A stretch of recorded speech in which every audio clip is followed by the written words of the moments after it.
ನಿಮ್ಮ ಜೊತೆ ಯಾರು ಬಂದಿದ್ದಾರೆ? ನನ್ನ ತಂಗಿ ಬಂದಿದ್ದಾಳೆ ಮೇಡಮ್ ಅವರೇ. ಏನಾಗೈತೆ ಇವಾಗ? ಏನಾಯಿತು? ಮದುವೆ ಆಗಿದೆಯಾ ನಿಮಗೆ? ಇಲ್ಲ ಮೇಡಮ್ ಅವರೇ, ಮದುವೆ ಆಗಿಲ್ಲ. ಮದುವೆ ಆಗಿಲ್ಲ ಅಂತ ಹೇಳ್ತಾ ಇದ್ದೀರಾ? ಇಂಥ ಕೆಲಸ ಮಾಡ್ಕೊಂಡಿದ್ದೀರಮ್ಮ. 3 ತಿಂಗಳು ಪ್ರೆಗ್ನೆಂಟ್. ಇವಾಗ ಸ್ಕ್ಯಾನಿಂಗಲ್ಲಿ ಪ್ರೆಗ್ನೆಂಟ್ ಅಂತ ಬಂದಿದೆ, ಸ್ಕ್ಯಾನಿಂಗ್ ರಿಪೋರ್ಟಲ್ಲಿ. ಅಲ್ಲ, ನಿಮ್ಮ ಮದುವೆ ಆಗಿಲ್ಲ ಅಂತ ಹೇಳ್ತೀರಾ? ಈ ರೀತಿ ಕೆಲಸ ಮಾಡ್ಕೊಳ್ಳೋದಕ್ಕೆ ನಾಚಿಕೆ ಆಗೋದಿಲ್ವೇನಮ್ಮ? ಭಯ ಇಲ್ವಾ ನಿಮಗೆ ಸ್ವಲ್ಪನಾದ್ರೂ? ಡಾಕ್ಟ್ರೇ ಏನಾಯಿತು ನಮ್ಮ ಅಕ್ಕನಿಗೆ? ಅಕ್ಕ ತಂಗಿಯವರು ಇಬ್ಬರು ಬಂದಿದ್ದೀರಾ, ಏನು ಮಾಡೋಕ್ಕೂ ಆಗೋದಿಲ್ಲ. ಇಂಥ ಕೆಲಸ ಮಾಡ್ಕೊಂಡಿದ್ದೀರಾ ನೀವು. ಸ್ವಲ್ಪ ಯೋಚನೆ ಮಾಡಿ ಈ ಥರ ಕೆಲಸಗಳು ಮಾಡ್ಕೋಬೇಕು. ಸುಮ್ಮನೆ ನಿಮಗೆ ಇಷ್ಟ ಬಂದಂಗೆ ಮಾಡ್ಕೊಬಿಡ್ತೀರಾ. ನೋಡಿ, ಇವಾಗ ಅನುಭವಿಸ್ತಾ ಇರೋದು ಯಾರು? ಮದುವೆ ಆಗಿಲ್ಲ ಇಂಥ ಕೆಲಸಗಳು ಮಾಡ್ಕೊಂಡ್ರೆ ಮುಂದೆ ನಿಮ್ಮ ಮರ್ಯಾದೆ ಇರುತ್ತಾ? ಹೇಳಿ. ಸ್ಕ್ಯಾನಿಂಗ್ ರಿಪೋರ್ಟಲ್ಲಿ ಇವಾಗ 3 ತಿಂಗಳು ಪ್ರೆಗ್ನೆಂಟು. ಇನ್ನೊಂದು 7 ಡೇಸ್ ಕಳೆದ್ರೆ 3 ತಿಂಗಳು ತುಂಬಿ 4ಕ್ಕೆ ಬೀಳುತ್ತೆ. 7 ಡೇಸ್ ಕಂಪ್ಲೀಟ್ ಆಗಿಬಿಟ್ರೆ 4 ತಿಂಗಳಾಗುತ್ತೆ. ಹಿಂಗೆ ಮಾಡ್ತೀರಾ? ಇವಾಗ ಏನು ಮಾಡಬೇಕು ಅಂತ ಅಂದ್ಕೊಂಡಿದ್ದೀರಾ? ಮಾತ್ರೆ ಕೊಡಿ ಡಾಕ್ಟ್ರೆ, ಅಬೋಷನ್ ಮಾತ್ರೆ ಬರುತ್ತಲ್ಲ, ಮಾತ್ರೆಗಳು ಕೊಡಿ. ಈ ಟ್ಯಾಬ್ಲೆಟ್ಸ್ ಎಲ್ಲ ಕೊಡೋಕ್ಕಾಗಲ್ಲ, ಕೊಡೋಕ್ಕೆ ಬರಲ್ಲ. ಇವಾಗ ತುಂಬ ದಿನಗಳಾಗ್ಬಿಟ್ಟಿದೆ. ಇವಾಗ ಕೊಟ್ಬಿಟ್ರೆ ತುಂಬ ಬ್ಲೀಡಿಂಗ್ ಆಗಿ ತುಂಬ ಸಮಸ್ಯೆ ಆಗುತ್ತೆ. ಈ ರೀತಿ ಟ್ಯಾಬ್ಲೆಟ್ಸ್ ಎಲ್ಲ ತೊಗೋಬೇಡಿ. ನಿಮ್ಮಪ್ಪ ನಿಮ್ಮಮ್ಮನ ಕರ್ಕೊಂಬನ್ನಿ. ನಿಮ್ಮ ಮನೇಲೆಲ್ಲ ಮಾತಾಡಿ ವಿಷಯ ಹೇಳಿ. ವಿಷಯ ಮಾತಾಡಿ ನಿಮ್ಮಪ್ಪ ನಿಮ್ಮಮ್ಮನ ಕರ್ಕೊಂಡು ಬನ್ನಿ. ನೀವೇ ಬಂದಿದ್ದೀರಾ ಅಂತ ಅಂದಮೇಲೆ, ಇಂಥ ಕೇಸ್ ಅಂದಮೇಲೆ ನಾವು ನೋಡೋದಿಲ್ಲ, ಟ್ಯಾಬ್ಲೆಟನ್ನು ಕೊಡೋದಿಲ್ಲ. ನಿಮ್ಮಪ್ಪ ನಿಮ್ಮಮ್ಮನ ಕರ್ಕೊಂಬನ್ನಿ. ದೊಡ್ಡವ್ರು ಯಾರಿದ್ದಾರೆ ಮನೇಲಿ ಅವ್ರನ್ನ ಕರ್ಕೊಂಡು ಬನ್ನಿ. ಏನಾದರೂ ಪ್ರಾಬ್ಲಮ್ ಆಗುತ್ತಾ ಡಾಕ್ಟ್ರೆ? ಪ್ರಾಬ್ಲಮ್ ಆಗುತ್ತಾ ಅಂತ ಕೇಳ್ತಾ ಇದೆಯಲ್ಲಮ್ಮ. ಅವ್ರಿಗೆ 3 ತಿಂಗಳು ಕಂಪ್ಲೀಟ್ ಆಗುತ್ತೆ. ನಾನು 7 ಡೇಸ್ ಕಳೆದ್ರೆ 3 ತಿಂಗಳು ಕಂಪ್ಲೀಟ್ ಆಗಿ 4 ತಿಂಗಳಿಗೆ ಬೀಳುತ್ತೆ. ಅವ್ರು ಪ್ರೆಗ್ನೆಂಟು, ಮದುವೆ ಆಗಿಲ್ಲ ಅಂತ ಹೇಳ್ತಾ ಇದ್ದಾರೆ. ಅಲ್ಲ, ಈ ರೀತಿ ಕೆಲಸಗಳು ಮಾಡ್ಕೊಳ್ಳೋದಕ್ಕೆ ಗೊತ್ತಾಗೋದಿಲ್ವೇನಮ್ಮ ನಿಮಗೆ? ಎಜುಕೇಟೆಡ್ ಆಗಿ ಯಾಕ್ರಮ್ಮ ಹಿಂಗೆ ಮಾಡ್ಕೊಳ್ತೀರಾ ನೀವು? ಎಲ್ಲ ಗೊತ್ತಿರುತ್ತೆ ನಿಮಗೆ, ಎಲ್ಲ ಸೇಫ್ಟಿ ಇರುತ್ತೆ, ಎಲ್ಲ ಏನೆಲ್ಲ ಇವಾಗ ಗೊತ್ತೇ ಇರುತ್ತೆ ನಿಮಗೆ. ಆದರೂ ಯಾಕೆ ಈ ರೀತಿ ಮಾಡ್ಕೊಳ್ತೀರಾ? ಹೇಳಮ್ಮ, ಯಾಕೆ ಈ ರೀತಿ ಮಾಡ್ಕೊಳ್ತೀರಾ ನೀವು? ಅನ್ಎಜುಕೇಟೆಡ್ ಆಗಿದ್ರೆ ಬಿಡು ಅಂತ ಗೊತ್ತಾಗೋದಿಲ್ಲ ಅನ್ಬೋದು. ಎಜುಕೇಟೆಡ್ ಅಲ್ಲ, ಈ ರೀತಿ ಪ್ರಾಬ್ಲಮ್ಗಳು ಮಾಡ್ಕೊಳ್ಳೋದ್ರಿಂದ ಎಷ್ಟು ಸಮಸ್ಯೆ ಆಗುತ್ತೆ ಅಂತ ಗೊತ್ತಾಯ್ತಾ ನಿಮಗೆ? ಬರೀ ಟ್ಯಾಬ್ಲೆಟ್ ಕೊಟ್ಬಿಡಿ ಅಂತ ನೀವು ಹೇಳ್ತೀರಾ ಬಾಯಲ್ಲಿ, ಆದರೆ ಅದರಿಂದ ಎಷ್ಟು ನಿಮಗೆ ತೊಂದರೆ ಆಗುತ್ತೆ ಅಂತ ಏನಾದರೂ ಗೊತ್ತಿದೆಯಾ ನಿಮಗೆ? ಬಿಡು, ಇನ್ನೇನು ಹಿಂಗಾಗಿದ ತಕ್ಷಣ ಟ್ಯಾಬ್ಲೆಟ್ ತಗೋಬಿಡ್ಬೋದು, ಹೋಗ್ಬಿಡುತ್ತೆ ಅಂತ ನೀವು ಅನ್ಕೊಂತೀರಾ. ಆದರೆ ಅದರಿಂದ ಎಷ್ಟೆಲ್ಲ ನಿಮ್ಗೆ ಅಡ್ಡ ಪರಿಣಾಮಗಳು ಬೀರ್ತವೆ ಅನ್ನೋದು ನಿಮ್ಗೆ ಏನಾದರೂ ಗೊತ್ತಾ? ಏನಾದರೂ ಪ್ರಾಬ್ಲಮ್ ಆದರೆ ಇಲ್ಲೋಣಮ್ಮ, ನಮ್ಮ ತಲೆಗೆ ಬರುತ್ತೆ. ಸುಮ್ಮನೆ ಟ್ಯಾಬ್ಲೆಟ್ ಕೊಟ್ಬಿಡಿ ಅಂತ ನೀವು ಕೇಳೋದಲ್ಲ, ನಿಮ್ಮ ಜೀವಕ್ಕೆ ತೊಂದರೆ ಆಗುತ್ತಮ್ಮ. ಇವಾಗ ತುಂಬ ಮಿತಿ ಮೀರಿಬಿಟ್ಟಿದೆ. ಆ ಮಾತ್ರೆ ತೊಗೊಂಡ್ರೂ ಅದು ಕ್ಲಿಯರಾಗಿ ಇದಾಗಲ್ಲ. ಅದು ಫುಲ್ಲು ನಿನಗೆ ಏನೇ ಮಾತ್ರೆ ತೊಗೊಂಡು ಏನೇ ಮಾಡಿದ್ರೂ ಇವಾಗ 3 ತಿಂಗಳು ಕಂಪ್ಲೀಟ್ ಆಗುತ್ತೆ. 3 ತಿಂಗಳು ಕಂಪ್ಲೀಟ್ ಆದರೆ ಅದೇನು ನೀನು ಏನೇ ಟ್ಯಾಬ್ಲೆಟ್ ತೊಗೊಂಡು ಏನೇ ಮಾಡಿದ್ರೂ ಅದು ನಿಮಗೆ ಕ್ಲಿಯರ್ ಆಗೋದಿಲ್ಲ. ತುಂಬ ಪ್ರಾಬ್ಲಮ್. ಇವಾಗ ತುಂಬ ಪೇಯ್ನ್ ಅನುಭವಿಸ್ಬೇಕಾಗುತ್ತೆ, ಬ್ಲೀಡಿಂಗ್ ಜಾಸ್ತಿ ಆಗುತ್ತೆ, ತುಂಬ ನೋವು ಅನುಭವಿಸ್ತೀರ.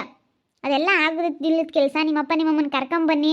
ಕರ್ಕೊಂಬಂದು ಅದೇನು ಮಾತಾಡೋಣ ನಿಮ್ಮಪ್ಪ ಅಮ್ಮನ ಹತ್ರ ಮಾತಾಡ್ತೀನಿ, ಕರ್ಕೊಂಡು ಬನ್ನಿ. ಅವ್ರಿಗೆ ಫಸ್ಟ್ ನಿಮ್ಮ ಮನೇಲಿ ಹೇಳಿ. ನೋಡಿ ಎಂಥ ಕೆಲಸ ಮಾಡ್ಕೊಂಡಿದ್ದೀರಾ. ಅದಕ್ಕೆ ಹೆಣ್ಮಕ್ಳು ಹೆಂಗಿರ್ಬೇಕು ಹಂಗಿರ್ಬೇಕಮ್ಮ. ಅಲ್ಲ, ಗಂಡು ಮಕ್ಳು ಏನು ಹೆಂಗೆ ಅವ್ರು ಏನು ಮಾಡಿದ್ರು ಏನು ನಡೀತೈತೆ. ಆದರೆ ಹೆಣ್ಮಕ್ಳಾಗಿರೋರಿಗೆ ನಮಗಿರಬೇಕು, ನಮಗೆ ಸ್ವಲ್ಪ ಭಯ ಇರಬೇಕು. ನಮ್ಮಪ್ಪ ನಮ್ಮಮ್ಮನ ಹತ್ರ ಹೇಳೋಕ್ಕೆ ತುಂಬ ಭಯ ಆಗುತ್ತೆ ಡಾಕ್ಟ್ರೆ. ನಮ್ಮಪ್ಪ ನಮ್ಮಮ್ಮನ ಹತ್ರ ಅದಕ್ಕೆ ಮಾತಾಡಲಿಲ್ಲ. ತುಂಬ ಹೊಟ್ಟೆ ನೋವು ಇದಕ್ಕೂ ಏನೂ ಸಂಬಂಧ ಇಲ್ಲ. ಹೊಟ್ಟೆ ನೋವು ಟೈಮ್ ಸರಿಯಾಗಿ ಊಟ ಮಾಡ್ದಲೆ ಓವರ್ ಗ್ಯಾಸ್ಟ್ರಿಕ್ ಆಗಿಬಿಟ್ಟು ಹೊಟ್ಟೆ ನೋವು ಸ್ಟಾರ್ಟ್ ಆಗಿರೋದು. ಹೊಟ್ಟೆ ನೋವು ಕ್ಲಿಯರ್ ಆಗುತ್ತೆ.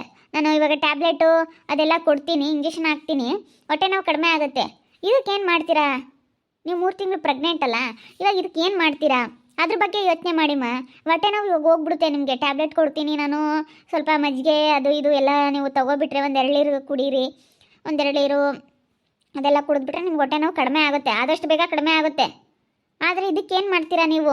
ಅದನ್ನು ಹೇಳಿ, ಅದನ್ನು ಯೋಚನೆ ಮಾಡಿ.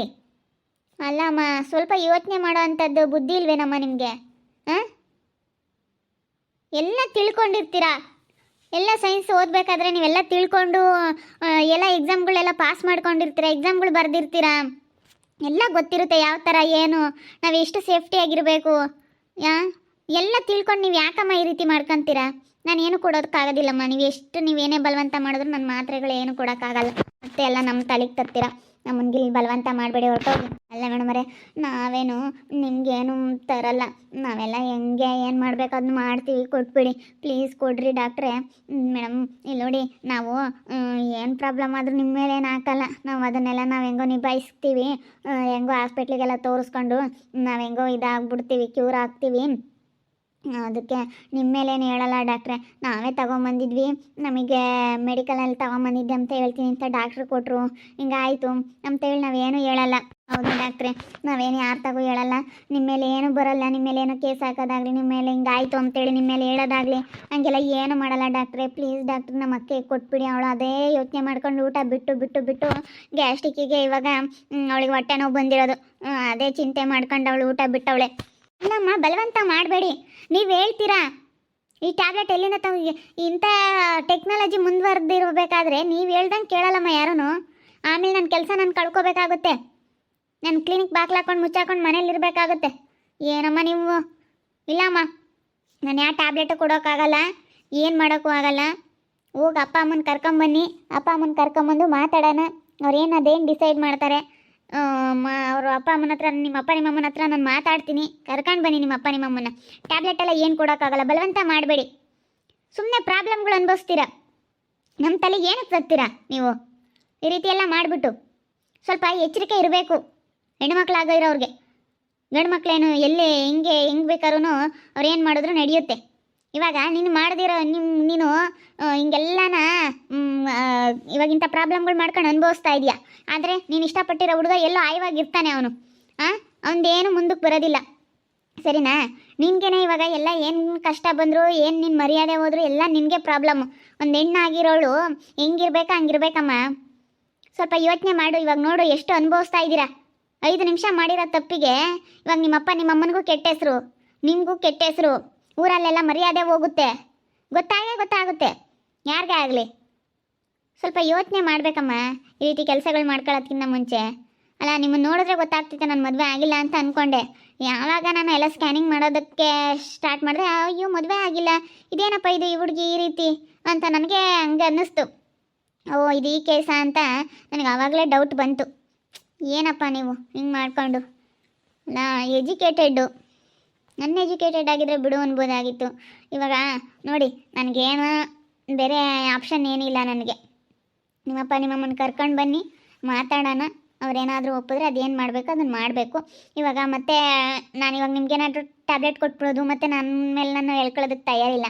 ನಿಮ್ಮಪ್ಪ ನಿಮ್ಮಮ್ಮ ಬಂದು ಕೇಳ್ತಾರೆ ನನಗೆ, ಹೆಂಗೆ ಕೊಟ್ರಿ, ಏನು ಹೆಂಗೆ ಈ ರೀತಿ ಹೆಂಗೆ ಕೊಟ್ರಿ ನೀವು ಟ್ಯಾಬ್ಲೆಟ್ ಎಲ್ಲನ, ಯಾಕೆ ಕೊಟ್ರಿ ಅಂತೇಳಿ. ಏನಾದರೂ ಪ್ರಾಬ್ಲಮ್ ಅದೇ ಆಗುತ್ತೆ. ಎಷ್ಟೊಂದು ದಿನ ಆಗಿದೆ ಅಂದರೆ ಪ್ರಾಬ್ಲಮ್ ಆಗುತ್ತೆ. ಕೊಡೋಕ್ಕಾಗೋದಿಲ್ಲ, ಕೊಡೋಕ್ಕೆ ಬರೋದು ಇಲ್ಲ. ನೀವೆಲ್ಲೇ ಯಾವ ಕಡೆ ಕೇಳಿದ್ರು ನಿಮ್ಗೆ ಯಾರೂ ಕೊಡೋದಿಲ್ಲ. ಸುಮ್ಮನೆ ಎಲ್ಲೂ ಕೇಳಬೇಡಿ, ಯಾವ ಟ್ಯಾಬ್ಲೆಟು ಸಿಗೋದಿಲ್ಲ ನಿಮಗೆ. ಹೋಗಿ ನಿಮ್ಮಪ್ಪ ನಿಮ್ಮಮ್ಮನ ಕರ್ಕೊಂಡು ಬನ್ನಿ, ಮಾತಾಡೋಣ. ಅದೇನು ಮಾತಾಡಿ ನಿಮ್ಮಪ್ಪ ನಿಮ್ಮಮ್ಮನ ಹತ್ರ ಮಾತಾಡ್ತೀನಿ. ಇಲ್ಲ ನಿಮ್ಗೆ ಅಷ್ಟು ಆಗಲಿಲ್ವಾ, ನೀನು ಯಾವ ಹುಡುಗನ ಇಷ್ಟಪಟ್ಟಿದ್ಯಾ, ಹಿಂಗೆಲ್ಲ ಆಗ್ಬಿಟ್ಟಿದೆ ಅಲ್ಲೇ ಪ್ರಾಬ್ಲಮ್. ಈಗ ಏನು ಮಾಡೋಕ್ಕಾಗಲ್ಲ. ನೀನು ಯಾವ ಹುಡುಗನ ಇಷ್ಟಪಟ್ಟಿದ್ದೆ ಅವನು ಕರೆಸ್ಕೊಬಿಡು. ಕರೆಸ್ಕೊಂಡು ನಿಮ್ಮಪ್ಪ ನಿಮ್ಮಮ್ಮನ ಒಪ್ಪಿಸಿ ಹಿಂಗೈತೆ ಅಂತೇಳಿ ಎಲ್ಲ ಹೇಳಿ ಸುಮ್ಮನೆ ಮದುವೆ ಆಗ್ಬಿಡು. ಮದುವೆ ಆದರೆ ಯಾವುದೂ ಇರಲ್ಲ, ಸರಿನಾ? ಅಷ್ಟಾದರೂ ಮಾಡು. ಆದರೆ ಈ ಮಾತ್ರೆಗಳು ತಗೊಳ್ಳೋದು ನಿನ್ನ ಜೀವಕ್ಕೆ ನಿನಗೆ ಅಪಾಯ, ಸರಿನಾ? ಈ ರೀತಿ ಟ್ಯಾಬ್ಲೆಟ್ ಎಲ್ಲ ತಗೊಳ್ಳೋದ್ರಿಂದ ನಿನಗೆ ಪ್ರಾಬ್ಲಮ್. ಅದೇನಾಗುತ್ತೆ ಅಂತ ಗೊತ್ತಾಗಲ್ಲ. ಮತ್ತು ಏನಾದರೂ ಪ್ರಾಬ್ಲಮ್ ಆದರೆ ನೀವೇ ಅನುಭವಿಸೋದು. ನೋಡಿ, ಸ್ವಲ್ಪ ಯೋಚನೆ ಮಾಡಿ. ಸುಮ್ಮನೆ ಬಾಯಿಗೆ ಬಂದಂಗೆ ಮಾತಾಡೋದು, ಈ ರೀತಿ ಎಲ್ಲ ನಿರ್ಧಾರ ತಗೊಳ್ಳೋದು ಹಿಂಗೆಲ್ಲ ಮಾಡೋಕ್ಕೆ ಹೋಗಬೇಡಿ. ಸುಮ್ಮನೆ ನಿಮಗೆ ತೊಂದರೆ ನೋಡಿ. ಸರಿ ಡಾಕ್ಟ್ರೆ, ಆಯಿತು. ಹಂಗಾದ್ರೆ ಇವಾಗ ಮಾತ್ರೆ ಕೊಡೋಕ್ಕಾಗಲ್ಲ. ಇಲ್ಲ, ಕೊಡೋಕ್ಕಾಗೋದಿಲ್ಲಮ್ಮ, ಕೊಡೋದಿಲ್ಲ. ಟ್ಯಾಬ್ಲೆಟ್ ಎಲ್ಲೂ ಕೊಡೋದಿಲ್ಲ. ವಾರಕ್ಕೆ ಹೋಗೋಣ, ಏನು ಮಾಡೋಕ್ಕಾಗುತ್ತೆ? ಅಪ್ಪ ಅಮ್ಮ ಇಂತಾಗೆ ಹೇಳೋಣ, ಅಪ್ಪ ಅಮ್ಮ ಇಂತ ಮಾತಾಡ್ಕೊಂಡು ಬರೋಣ, ಬಾ ಹೋಗೋಣ. ಅಲ್ಲ, ಅಪ್ಪ ಅಮ್ಮ ಇಂತಾಗೆ ಹಂಗೆ ಹೇಳೋಣ, ಅಮ್ಮ ಇಂತಾಗೆ ಏನಾನ ಹೇಳ್ಬಿಟ್ರೆ ಏನಿಲ್ಲ. ಇವಾಗ ಡ್ಯಾನ್ಸ್ ಕ್ಲಾಸಿಗೆ ಹೋಗ್ಬೇಕಾಗಿತ್ತು ನೋಡಿ, ಹಾಸ್ಪಿಟ್ಲಿಗೆ ಬಂದ್ವಿ, ಇಲ್ಲೇ ಟೈಮ್ ಹೋಯ್ತು. ಡ್ಯಾನ್ಸ್ ಕ್ಲಾಸ್ಗೆ ಹೋಗಲಿಲ್ಲ. ಇವಾಗ ಹೋಗಿದ ತಕ್ಷಣ ಅಮ್ಮ ಏನಿಲ್ಲ, ನನಗೆ ಇವಾಗ ಜಾಡ್ಸ್ ಹೊಡೆದು ಬಿಡುತ್ತೆ. ಸ್ಕ್ಯಾನಿಂಗ್ ರಿಪೋರ್ಟಲ್ಲಿ ಏನು ಪ್ರಾಬ್ಲಮ್ ಇಲ್ಲ, ಸುಮ್ಮನೆ ಒಪ್ಪಿಸಿ ಮದುವೆ ಆಗಿಬಿಡಿ. ಯಾಕಂದರೆ ಎಲ್ಲ ನಾರ್ಮಲ್ ಬಂದಿದೆ, ಯಾವುದು ಏನೂ ಪ್ರಾಬ್ಲಮ್ ಇಲ್ಲ. ಏನು ಮಾಡ್ಬೇಕು ಡಾಕ್ಟ್ರೆ, ಇವಾಗ ನನಗೆ ಗೊತ್ತಾಗ್ತಿಲ್ಲ. ನಮ್ಮ ಅಪ್ಪ ನಮ್ಮಮ್ಮನ ಹತ್ರ ಹೆಂಗೆ ಹೇಳಲಿ? ನಮ್ಮ ಅಪ್ಪ ನಮ್ಮಮ್ಮನ ಹತ್ರ ಹೇಳೋಕ್ಕಾಗಲ್ಲ. ಏನು ಮಾಡಲಿ ಡಾಕ್ಟ್ರೇ? ಇದನ್ನೆಲ್ಲನ ಮುಂಚೆನೇ ಯೋಚನೆ ಮಾಡಬೇಕಾಗಿತ್ತು. 5 ನಿಮಿಷಕ್ಕೋಸ್ಕರ 50 ವರ್ಷದ ಜೀವನ ಹಾಳು ಮಾಡ್ಕೊಂಡಂಗಾಗುತ್ತೆ. ನೀವು ಸ್ವಲ್ಪ ಯೋಚನೆ ಮಾಡಬೇಕಪ್ಪ. ಯೋಚನೆ ಮಾಡಿ ನಿರ್ಧಾರ ತಗೋಬೇಕು. ನೋಡಿ, ಇವಾಗ ನೀವೇ ಅನುಭವಿಸ್ತಾ ಇರೋದು. ಇವಾಗ ಹತ್ರ ಏನು ಬರೋಂಗೈತೆ? ನಮ್ಮ ಕೈಲಿ ಏನೂ ಮಾಡೋಕ್ಕಾಗೋದಿಲ್ಲಪ್ಪ. ಹೋಗಿ ಹೊರಗಡೆ ಹೋಗಿ ನೀವು ಅಪ್ಪ ಅಮ್ಮನ ಕರ್ಕೊಂಡು ಬನ್ನಿ, ಹೋಗಿ. ನಾನು ನನ್ನ ತಂಗಿ ಆಸ್ಪತ್ರೆಗೆ ಬಂದಿದ್ವಿ. ಡ್ಯಾನ್ಸ್ ಕ್ಲಾಸ್ಗೂ ಹೋಗಲಿಲ್ಲ. ಇವತ್ತು ಡ್ಯಾನ್ಸ್ ಕ್ಲಾಸಿಗೆ ಹೋಗಲಿಲ್ಲ ಅಂದರೆ ಏನಿಲ್ಲ, ನಮ್ಮಮ್ಮ ಇವತ್ತು ಜಾಡ್ಸ್ ಹೊಡೆದು ಬಿಡುತ್ತೆ. ಹೋಗಿಲ್ಲ ಇವತ್ತು. ಹಾಸ್ಪಿಟ್ಲಿಗೆ ಬಂದ್ವಿ, ಇಲ್ಲೇ ಟೈಮ್ ಆಯಿತು. ಹೊಟ್ಟೆ ನೋವು, ತುಂಬ ಹೊಟ್ಟೆ ನೋವು. ನಾನು ನನ್ನ ತಂಗಿ ಬಂದಿದ್ವಿ.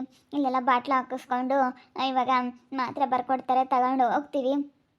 ಇವಾಗ ನಮ್ಮಮ್ಮಗೆ ಏನು ಹೇಳಬೇಕೋ ಏನೋ.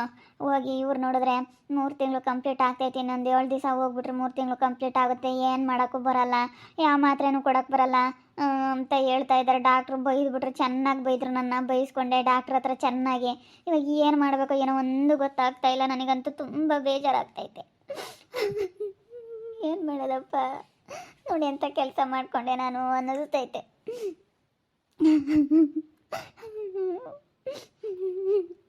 ನೋಡ್ತಾ ಇರಿ, ನೆನೆನಾಗ್ಬೋದಂತ ಮುಂದಿನ ಭಾಗದಲ್ಲಿ ನೋಡ್ತಾ ಇರ್ರಿ. ಹಾಗೆ ವಿಡಿಯೋ ಬಗ್ಗೆ ನಿಮ್ಮ ಒಪಿನಿಯನ್ನ ಕಮೆಂಟ್ ಮಾಡಿರಿ. ಹಾಗೆ ವಿಡಿಯೋ ಇಷ್ಟ ಆಗಿದ್ರೆ ಲೈಕ್ ಮಾಡಿ, ಶೇರ್ ಮಾಡಿ. ಇನ್ನೂ ಯಾರ್ಯಾರು ನಮ್ಮ ಚಾನಲ್ ಸಬ್ಸ್ಕ್ರೈಬ್ ಮಾಡ್ಕೊಂಡಿಲ್ಲ ತಪ್ಪದೆ ಕೂಡಲೇ ಸಬ್ಸ್ಕ್ರೈಬ್ ಮಾಡ್ಕೊಳ್ಳಿ. ಓಕೆ ವೀಕ್ಷಕರೇ, ಧನ್ಯವಾದಗಳು.